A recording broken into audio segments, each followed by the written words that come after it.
Thank you. Charlie Vogt. That was beautiful. I feel like I'm floating away on a cloud. Thank you. It is my pleasure to introduce our speaker for this morning. Maybe we all know her, but I am going to introduce her anyway. Reverend Marti Keller is self-described as being in her elderdom and still active in working for equity and justice through Unitarian Universalist congregations. She was honored for 25 years of ordained UU ministry by the UU Ministers Association last month. She serves the Auburn UU Fellowship. This year will be her 4th year there. She is formerly the affiliated minister with the Unitarian Universalist Women's Federation. And prior to her ministry, she was a director of community and government relations for Planned Parenthood, executive director of 2 advocacy organizations for women and children, and public policy coordinator for the Georgia Rural Urban Summit.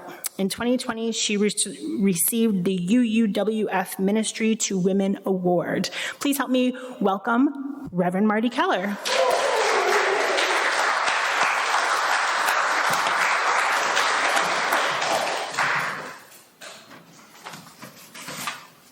Water or anything? I'll be okay. So Richard and I were in New York City last weekend, and given the choice between doing what I wanted to do, which was to go see Gypsy with Audra McDonald in Manhattan, or going to see what my husband and my son wanted to do, which was to go to an A game, minor league game at Coney Island. Guess who won? So, but I do take away with me the reminder that it's good to take a seventh inning stretch. So I want you to get up for a minute and stretch yourself. Really, we've been sitting for a while.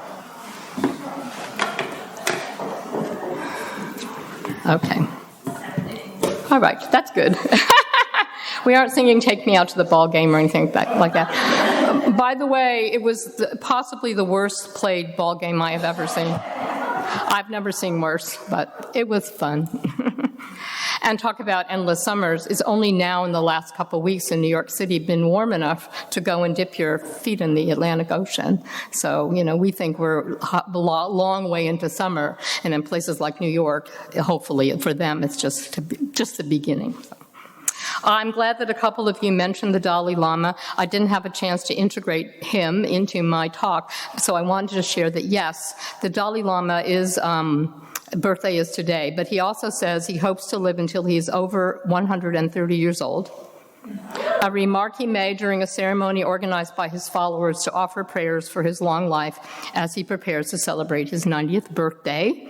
The comments come days after he laid out a succession plan by saying he plans to reincarnate after his death, ending years of speculation that he might be the last person to hold the role.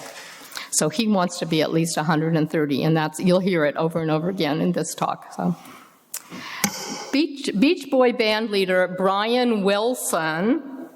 How many of you liked the Beach Boys? In my family, it was a competition between the Beach Boys and the Rolling Stone. You couldn't love them both. So. Who died recently, who was ever present in my California childhood. He is quoted as saying, "Summer means happy times and good sunshine. It means going to the beach. It means going to Disneyland, having fun. A summer, in other words, that would go on with good vibrations." No matter that it was often a bone-chilling foggy where I lived, that the beaches nearest to us were rocky, nearly sandless, and that Disneyland was 8 hours away at minimum by the car. The image of an endless summer reminds me of that 1960s documentary by the same name, Endless Summer, which captured the odyssey of 2 young surfers traveling the world in search of the perfect wave. Escaping in those years ever having to wear a shirt and tie, having to endure any sort of workaday vocation, never having to apply for college, and miraculously escaping the Vietnam War draft. But by the way, the Beach Boys did get drafted and they did oppose the war, which sparked the notion that this might indeed be the ultimate human aspiration to just avoid winter completely. actually and metaphorically, and to somehow never get off the wheel, or perhaps more aptly, the surfboard of life on this planet. It also made me wonder if there would be a particular never-ending summer that would be stuck on replay. For my generation that came of age in the 1960s, would it be the one that was called God's Long Summer here in the South in 1964, when the turmoil of the civil rights movement was at its peak and 3 activists, if you remember, were murdered in Mississippi? Would that be the summer that's endlessly looping for us? Or perhaps the summer of love in San Francisco in 1967? I was there, but I lived across the bay when young people drifted westward to the Haight-Ashbury neighborhood and the promises of free-flowing peace and flowers and other substances. Or God forbid, the next summer, the very next summer of 1968, when Robert Kennedy was assassinated and there were so many murders. 1968 is not a year that any of us want to loop endlessly, do we? Would this endless summer be set during the season not so many years ago when hurricanes wreaked havoc, especially on New Orleans, which I think we know has never really recovered? Or the summers of rampaging floods like the one we are already experiencing in Texas that Nancy mentioned, where little girls were swept away from their overnight camp and have yet to be recovered?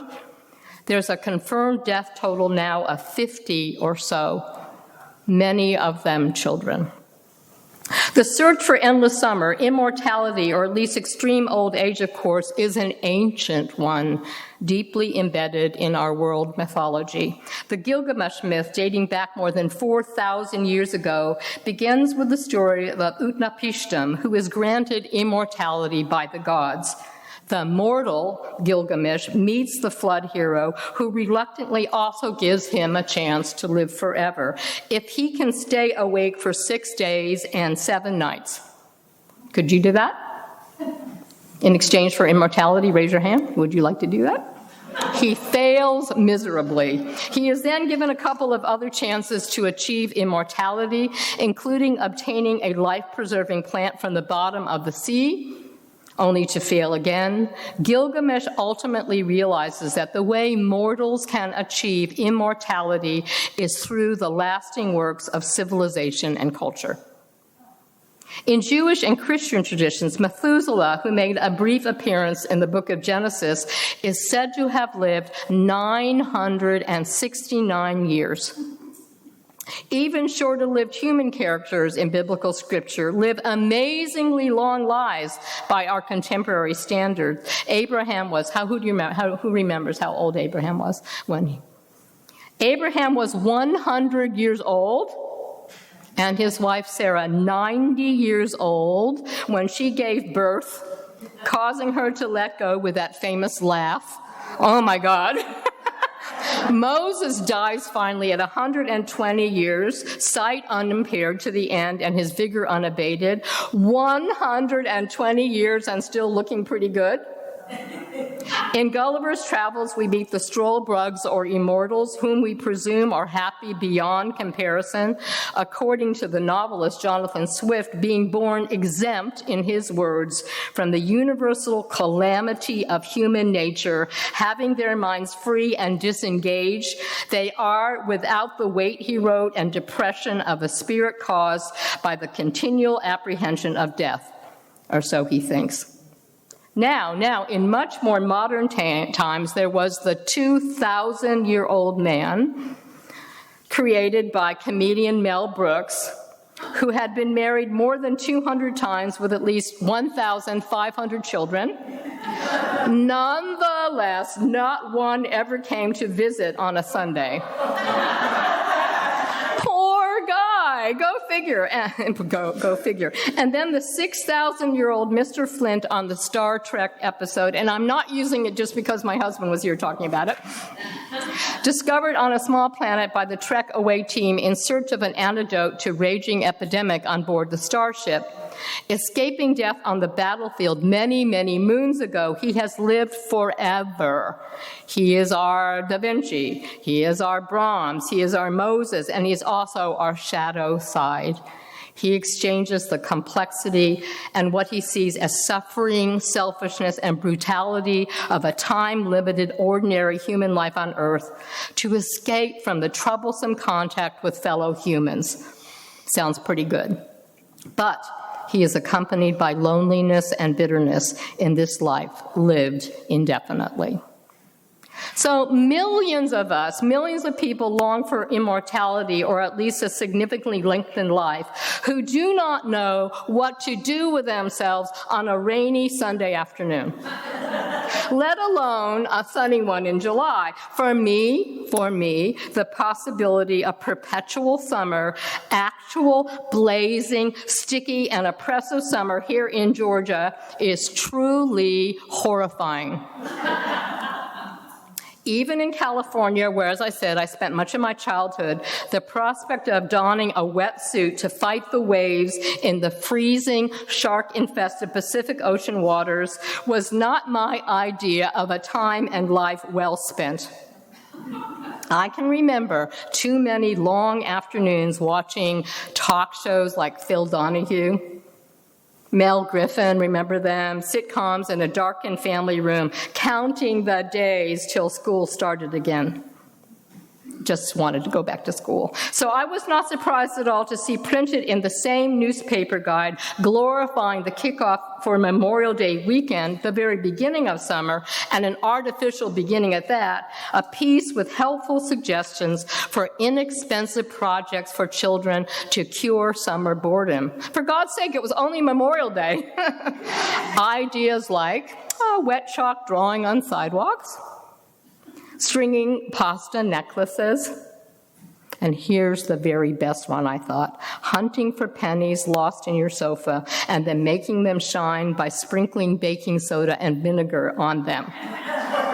Now, given that pennies are no longer going to be minted, it will probably be a futile pastime indeed.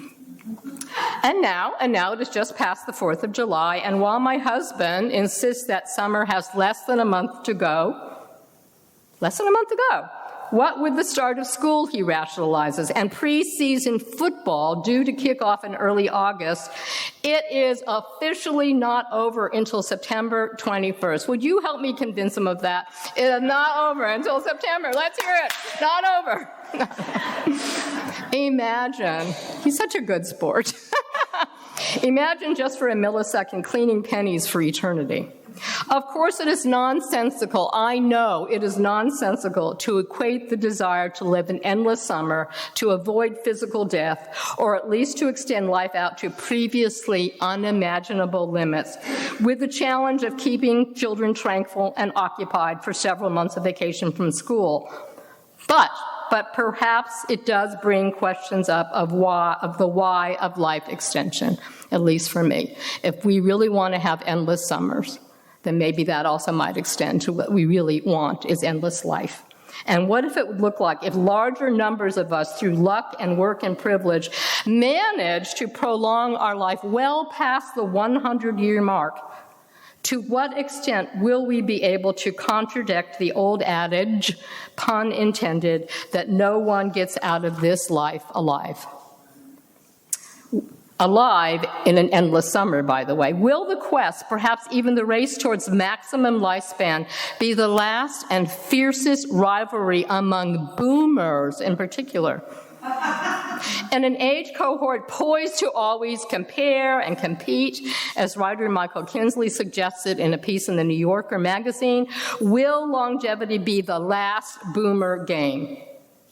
The only competition that matters in the end, he suggests, is life itself. And the standard, he asserts, is clear. Mine is longer than yours.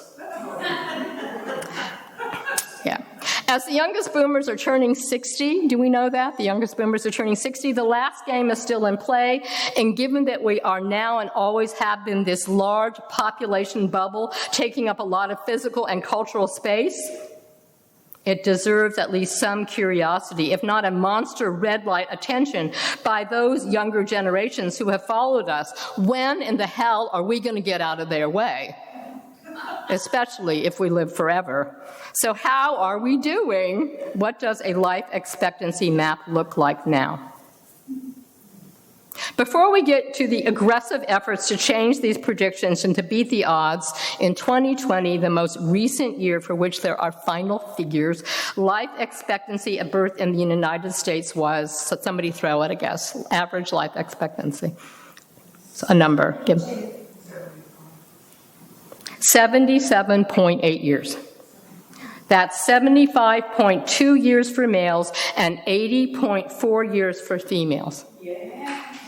But, if you have made it to 65, your life expectancy increases to 80 for men and 83 for women, and it keeps going up. The longer you live, the projections are the longer you will live. We are told, of course, that these are only the averages. Factors we control, such as diet and exercise and smoking, can alter these scores, and family health history is another. And where we are born and live and under what circumstances play a role that we can only now begin to quantify with research from the government that has been described as large and growing disparities in the lifespan for richer and poorer Americans, paralleling the rising income inequality over the last decades.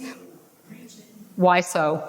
Explanations suggest many reasons, including higher rates of smoking cessation among people with greater income and education, the fact that lower income people are more likely to live in unsafe neighborhoods, to engage in unhealthy behaviors, to eat unhealthy food, to be uninsured or underinsured, and it's only going to get worse, depriving them of the advances in medical science and technology, screenings, prescriptions, and all other sorts of care. The gap is going to grow and grow and grow.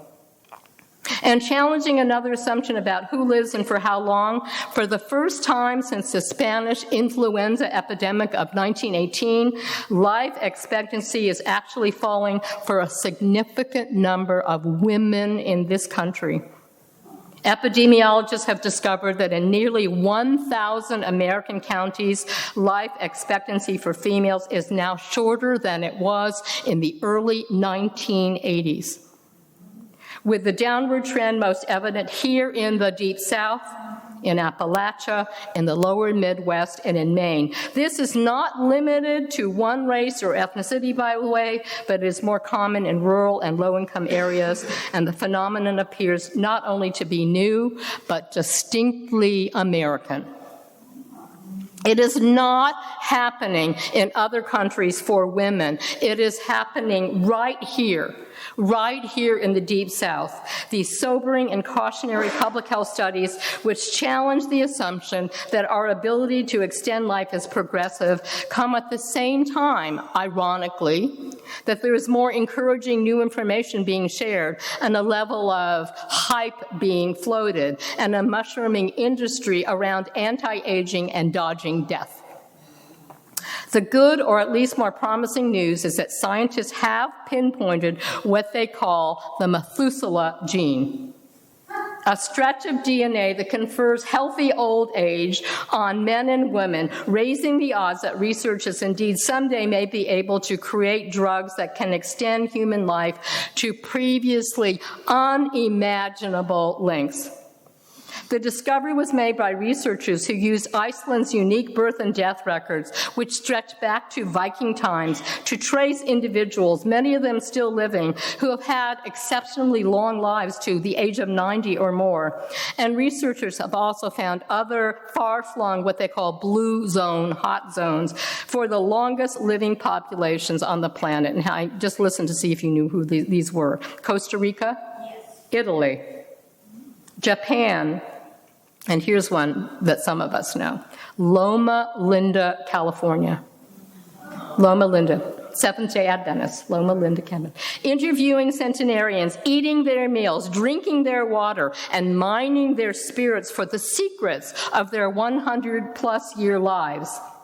As medical reporter Sanjay Gupta tells us in his book with the revealing title, Chasing Life, over the centuries, humankind has been on a perpetual quest to find or concoct rejuvenating potions or develop other ways to win this ultimate chase. As early as the days of ancient Egypt, there was evidence of attempts by elders to prolong their lives. Juan Ponce de Leon sent out looking for the fountain of youth, but wound up discovering Florida. Was that a good thing? By accident. Since biblical times, we have not managed, despite all these efforts, to push the outer boundaries of our span of life beyond 125 years. That's about as long as anybody we know has lived. In my own experimental chase as a good boomer, I have signed onto websites on the internet, plugged in my scores of answers to questions about my family background, what I eat, what I drink, what I ingest, whether, what kind and how much exercise I get, whether I attend religious services, my marital status, and how many close friends I have. Getting one result back from a site called realage.com, informing me that I am only 8.5 years younger than my actual birth date, only 8.5 years further away than I might otherwise be from the end of my life.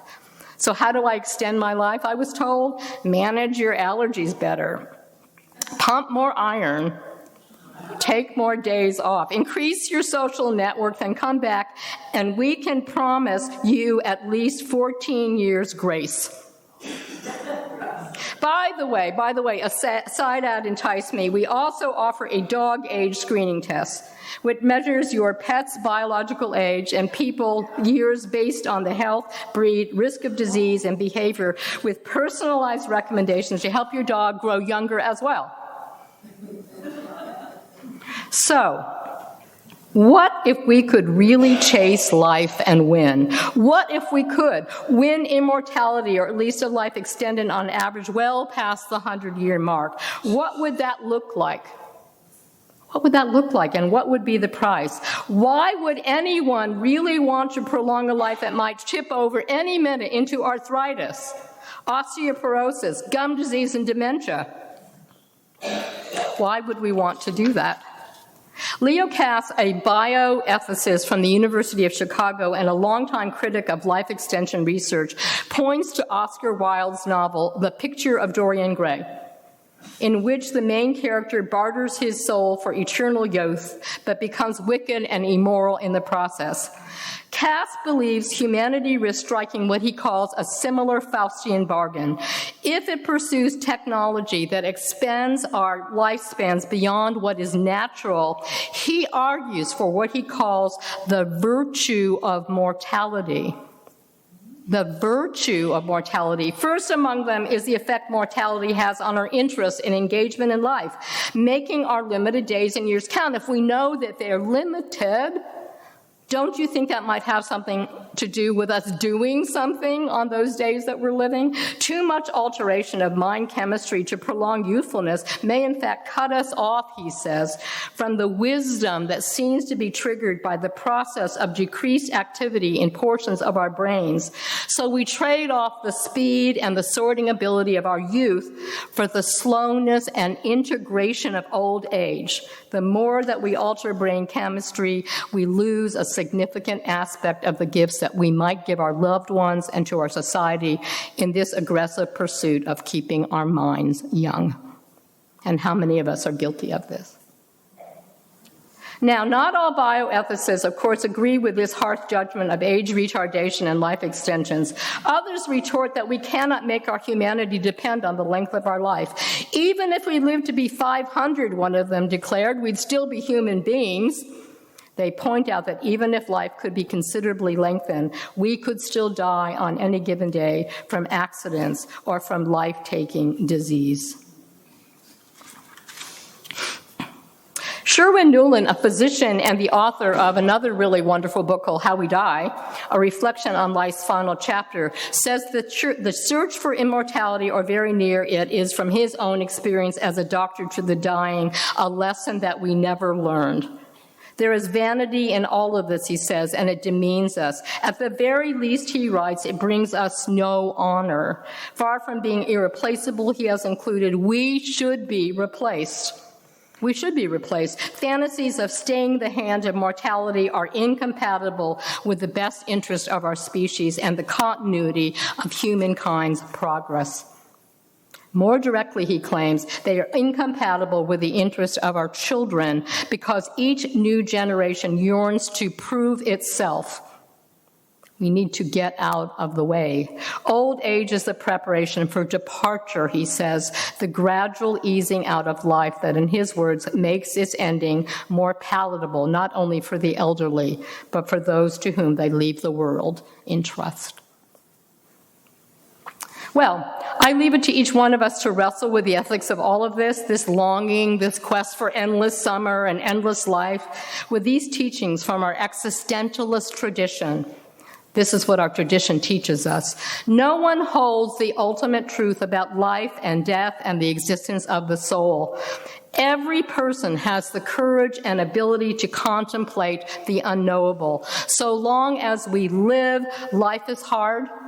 Loss is inevitable. Also, so long as we live, life is good and worth living. Our job while we're here, for however long, is to live on this earth with truth and beauty and goodness. And may that be so.